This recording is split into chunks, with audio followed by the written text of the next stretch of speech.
Welcome to Hood Champion Boxing and Sports. Please like and subscribe. Consider donating to the channel if you watch this video and enjoy the content. Hey, look, man. Deontay Wilder, Francis Ngannou. Africa Unite. Remind me of the Bob Marley song. You know what I'm saying? But look, people, this is what's coming our way. Now, I'm not making this up. Deontay Wilder went on record and he said they are in deep negotiations, serious talks with Francis Ngannou and his team to have two fights. Now, we all know Deontay Wilder went to Saudi Arabia this past weekend. A lot of things were going on out there. Some things made sense, some things didn't. But the bottom line is Deontay Wilder was out there, and his team, himself, and seems to be the leadership of Saudi Arabia and the guys who are behind bringing sport and boxing, more sports and a lot more boxing to Saudi. There was some discussion about having the first fight between Wilder and Ngannou take place in Saudi Arabia. Now, Wilder went on record as well, and he said, look, it could be fight in May or June. So, and the fact that he says it's going to be two fights they're looking at with Ngannou, I'm thinking the first fight he's going to have is going to be against Ngannou right there in Saudi Arabia. Now, as far as the money that's on the table, I don't know. All I know is they're supposed to be in deep talks, deep negotiations. Now, I'm going to tell you this. Deontay Wilder and Francis Ngannou, right? That is an interesting fight. And I don't see this fight falling apart because Deontay Wilder, he's an open agent, right? You know what, man? When you look at the fact that he came out and said he's an open agent, like, that's a whole nother video. Why did he come and say he's an open agent? Because maybe maybe there's something more behind the scenes in order for Deontay Wilder to go to Saudi Arabia and to be able to make the fights with Ngannou. But I don't know that. That's just me sitting here wondering. What we're thinking is there's turmoil at PBC. This could be another case of the intelligence of a guy like Heyman saying, okay, look, this is the direction we need to go with this. You know, who knows? Who knows, right? I don't know. But what we do know is Deontay Wilder is looking to have two fights. And the first one being Ngannou in Saudi and the second one in Africa. Now, some people are saying, why would you have a second fight in Africa? Well, I'm going to tell you why, right? Ngannou from Cameroon. Simple, right? Deontay Wilder, a lot of these guys doing these genealogy studies, and he realizes that, Deontay Wilder and his bloodline, traces back to, shows that his lineage, for the most part, a lot of it derives from Nigeria. So Deontay Wilder feels, he's very proud to be a black man, you know what I'm saying? And for him, it just really hit home knowing that he can take pride in knowing that his ancestors maybe originated from Nigeria. So Deontay Wilder definitely recognizes that he's American, recognizes that he's born and raised in Alabama, but he also recognizes that when, at the end of the day, his great grandfather, grandmother, whoever, someone way down the line, they started off there in Nigeria somewhere. So Deontay Wilder feels very much connected to Africa. And the African people, of course, they embrace Deontay Wilder.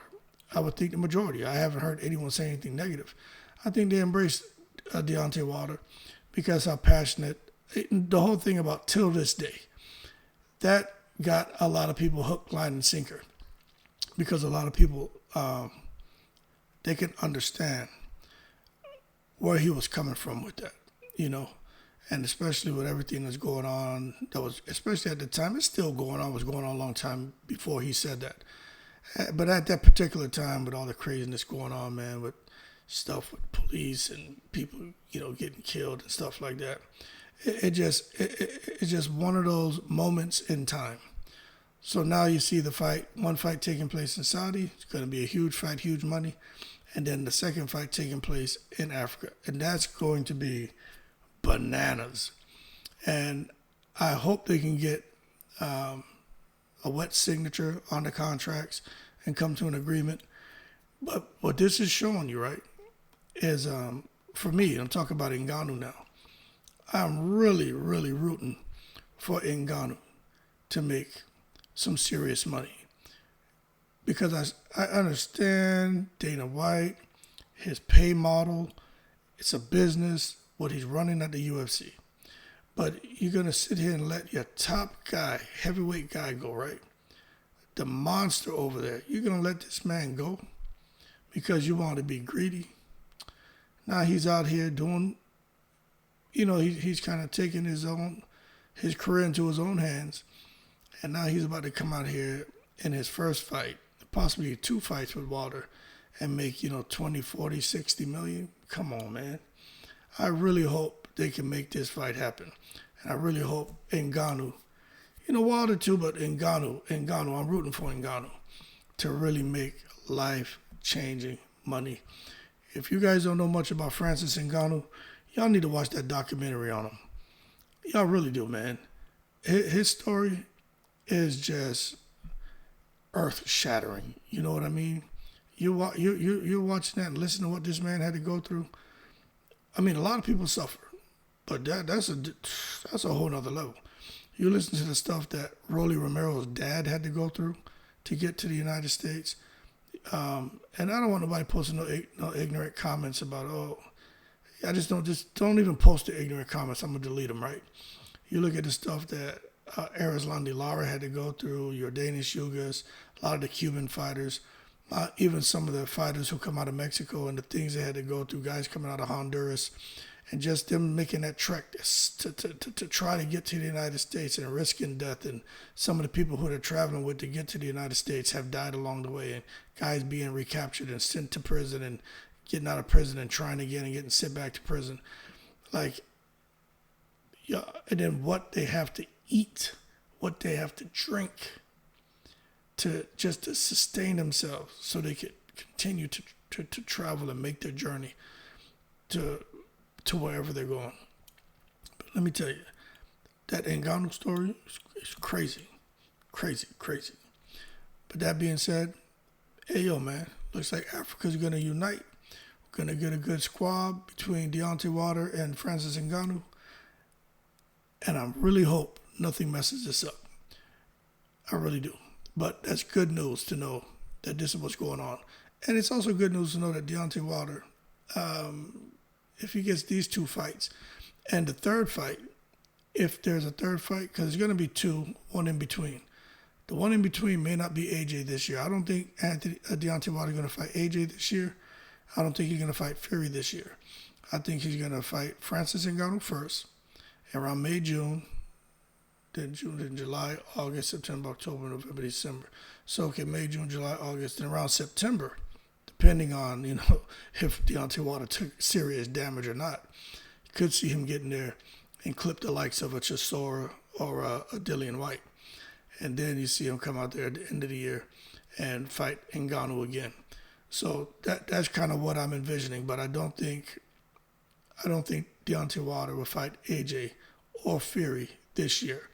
Now, as he gets out of 2023 into 2024, I see him getting a AJ fight for sure. Fury, not sure, or maybe a Usyk. But I see Deontay Wilder fighting in Saudi, I think, the rest of his career. I really do.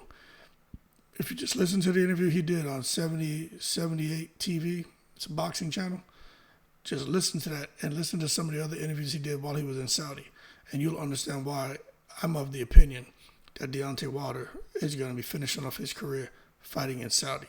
And he may be fighting fights that we couldn't have anticipated. He's all about his money and fighting big fights. And it doesn't mean he's going to be fighting the traditional boxer. He could be fighting someone else. He's all about making his money now. But we'll see what direction he goes. But right now we know 2 fights. Ngannou with 2 fights. Third fight, don't know who that is, but I'm thinking it could be the likes of a Dillian White or something like that. I don't know. But that being said, more to come on Wilder. Africa Unite. Can't wait to see if they make these fights happen. That being said, shout out to the veterans, all 7 continents, in the breeze.